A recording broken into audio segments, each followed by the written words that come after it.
만약 조선 역사상 가장 위대한 장군이 가장 무능한 왕의 몸으로 깨어난다면 어떻게 될까요? 1597년 정유재란이 막 시작된 그해 봄, 선조는 한양 궁궐 안에서 몸을 떨고 있었습니다. 일본군이 다시 쳐들어온다는 소식에 또 도망갈 준비를 하고 있었죠. 그런데 그 눈이 갑자기 달라집니다. 나는 지금 어디 있는 것이냐? 백의종군 중 억울하게 죽어가던 그 장군이 왕의 몸으로 깨어났습니다. 이순신이 돌아왔습니다. 1장. 이순신은 어떤 사람이었나? 이순신을 모르는 분은 없겠지만 오늘은 조금 다른 각도로 이야기해 보겠습니다. 우리는 흔히 이순신을 바다의 영웅으로만 기억합니다. 하지만 그는 단순한 무장이 아니었습니다. 그는 전략가였습니다. 명량해전에서 단 12척의 배로 일본 함선 수백 척을 막아낸 것은 단순한 용기가 아니라 물길과 조류를 정밀하게 계산한 전략의 승리였습니다. 그는 행정가였습니다. 전쟁 중에도 백성들을 먹이기 위해 둔전을 일구고 군량을 스스로 조달했습니다. 조정이 아무것도 지원해주지 않아도 혼자서 전쟁을 꾸려나간 사람입니다. 그리고 그는 원칙의 사람이었습니다. 왕의 명령이 잘못됐다고 판단하면 죽음을 각오하고 거부할 수 있는 사람이었습니다. 바로 그런 사람이 왕이 된 겁니다. 2장. 선조의 조선, 얼마나 엉망이었나. 이순신이 눈을 떴을 때 그가 마주한 현실은 처참했습니다. 임진왜란이 시작된 지 5년이 지났지만 전쟁은 끝나지 않았고 나라 국가는 완전히 비어 있었습니다. 백성들은 전쟁과 굶주림으로 죽어가고 있었죠. 조정 안에서는 신하들이 파벌 싸움에 여념이 없었습니다. 이순신 본인을 모함해서 감옥에 보내고 고문한 것도 바로 그 파벌 싸움의 결과였습니다. 그리고 선조는 임진왜란이 터지자마자 한양을 버리고 도망쳤던 왕이었습니다. 백성들이 왜군에게 죽어가는 동안 왕은 국경 근처까지 피란을 갔습니다. 이순신의 입장에서 이 광경은 분노 그 자체였을 겁니다. 자신이 목숨 걸고 지켜온 나라가 위에서부터 썩어 있었던 것이죠. 3장. 이순신이라면 어떻게 했을까?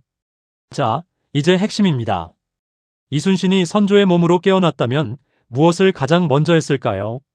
첫째, 전장으로 직접 내려갔을 겁니다. 선조는 전쟁 내내 궁궐 안에서 보고만 받았습니다. 하지만 이순신은 달랐을 겁니다. 왕이 직접 전선 가까이 내려가 장수들을 독려하고 군사들의 사기를 끌어올렸을 겁니다. 둘째, 인재를 믿고 맡겼을 겁니다. 선조가 저지른 최악의 실수 중 하나는 잘하는 사람을 질투하고 모함에 넘어가 제거한 것입니다. 이순신 본인이 그 피해자였죠. 이순신이 왕이었다면 능력 있는 장수에게 전권을 주고 믿고 기다렸을 겁니다. 전장에서 가장 위험한 것은 적군이 아니라 뒤에서 발목을 잡는 아군이라는 것을 그는 누구보다 잘 알고 있었으니까요. 셋째, 명나라와의 관계를 재정립했을 겁니다. 당시 선조는 명나라에 지나치게 의존했습니다. 명나라 장수들이 제멋대로 행동해도 아무 말도 못했고 심지어 명나라가 일본과 협상을 벌이는 동안 조선은 아무런 발언권도 없었습니다. 이순신이라면 달랐을 겁니다.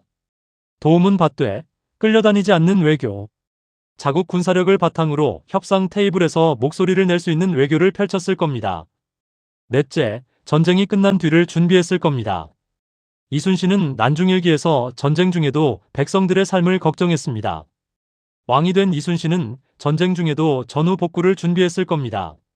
농지를 되살리고 백성들을 고향으로 돌려보내고 무너진 나라의 기초를 다시 쌓는 일. 이 모든 것을 이순신은 이미 전쟁터에서 해왔으니까요. 4장.